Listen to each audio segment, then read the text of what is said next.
The relatives and friends are seated. The music is playing softly as candles flicker in the background. The attendants are standing in place. The father has said her mother and I. The soloist has just finished.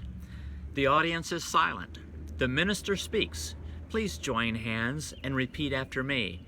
I, Timothy, take you to Lena. Hey, good morning. Why in the world would I start out like that this morning? Well, because today is the anniversary of my parents' wedding. Jean and Claudine Greenawalt got married 71 years ago today. At the ripe old age of 18, they said I do to each other and have spent 71 years together in marital bliss. I've also chosen to be outside this morning so that you can hear the sounds of nature and probably the sounds of traffic and airplanes and other things. And so I've gone without the microphone for this day. But back to the wedding, since it is my parents' anniversary today. The man and the woman make solemn vows before God and family and friends that they will love, honor, and cherish one another until death do us part. By repeating vows, a man and a woman enter into a covenant relationship that includes everything that God has intended for marriage. Exchanged vows also anticipate those times of married life that are more than, well, that which we've bargained, for which we have bargained. The covenant anticipates those experiences in life in which marriage, with its unexpected twists and turns, reaches deep and pulls out of us more than we ever anticipated. Financial stress, sorrow, and sickness do happen, just as the plenty and health and good times happen. And when those financial stress times and sorrow times and sickness times come, we go back again and again to the promises that we have made one to the other. Understanding what God intended those vows to mean, often at the depth that we never anticipated, will help us over and over again to experience all that marriage is. You see, when a man and a woman say, I do, they are vowing to each other before God that they will stay together until one of them dies. Jesus clearly taught what God expected when he said, have you not read that he who made them in the first place made them man and woman? It says, for this reason, a man will leave his father and mother and will live with his wife. The two will become one. So they are no longer two, but one. Let no man divide what God has put together. The marriage vow is the verbal expression of a lifelong commitment made in the mind and in the heart. That is God's design. When we say in the vow, from this day forward, we mean for a lifetime beginning today, and this promise is not made to be broken. Yes, such commitment is limiting, but it also sets a man and a woman free to concentrate on the task of living out and adjusting and improving a loving relationship through the sincere give and take of life.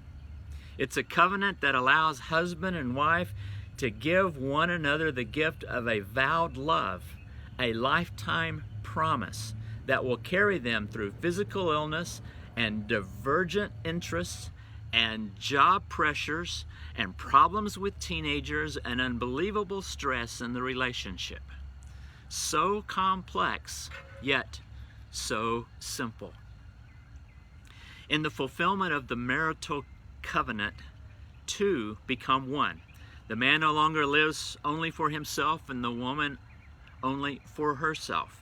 A new unity, a new diversity, a new family is established. Both remain distinct persons, yet from the Bible's point of view, two now share a mystery of oneness. The Apostle Paul wrote, in the same way, husbands ought to love their wives as they love their own bodies. For a man who loves his wife actually shows love for himself.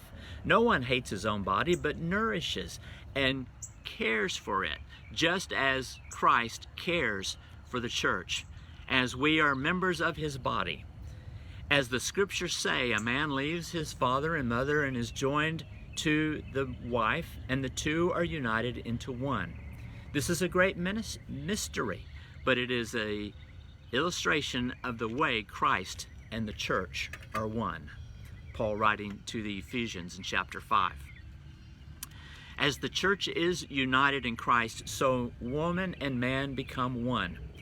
They walk up the aisle in diversity, a man and a woman apart. They come back down the aisle as one flesh, a shared identity. Different backgrounds, families, educations, hurts, habits, yet now in covenant they are one. When one is stationed in the Middle East, the other stays home in Texas. When she is struggling through the first trimester of a difficult pregnancy, when he is told that his job has been phased out, when she contracts MS, or he hears the words, "I'm sorry, but the cancer is inoperable," when she must devote a lifetime of caring for one of his disabled family members. Yes, the man and the woman are one. These two unique people have promised to walk the pathway of life together as one in a new shared identity.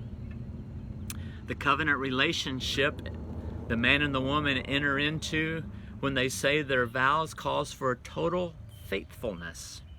Husband and wife are to love and to be true to each other and to cherish each other exclusively. The man is to be true to his wife and she to him. The Bible gives no ground at this point when it says in Proverbs, really good proverb, can a man scoop up a flame into his lap and not have his clothes catch on fire?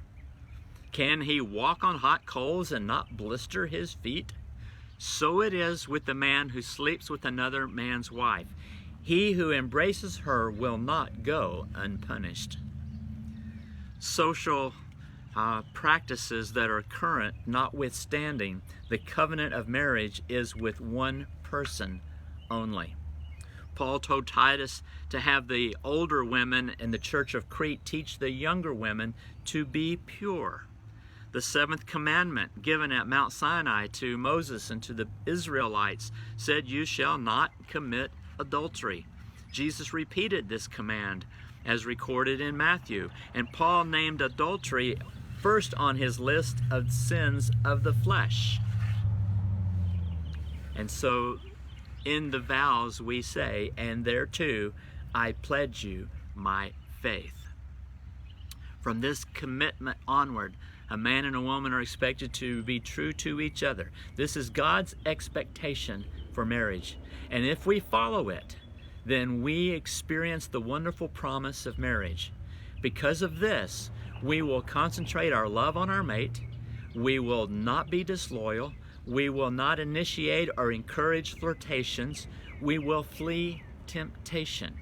Oh, we'll be tested, but from within our own sinful, deceitful hearts and from outside, we will have urges to ignore the vow, but the promise of marriage is built on a covenant and on the integrity of our word. And if we keep that word intact, then we are promised blessings and years of happiness until one of us is called home. Mom and Dad, happy anniversary. I'm glad that you have been able to share 71 years together, and may you have many, many more. Love y'all.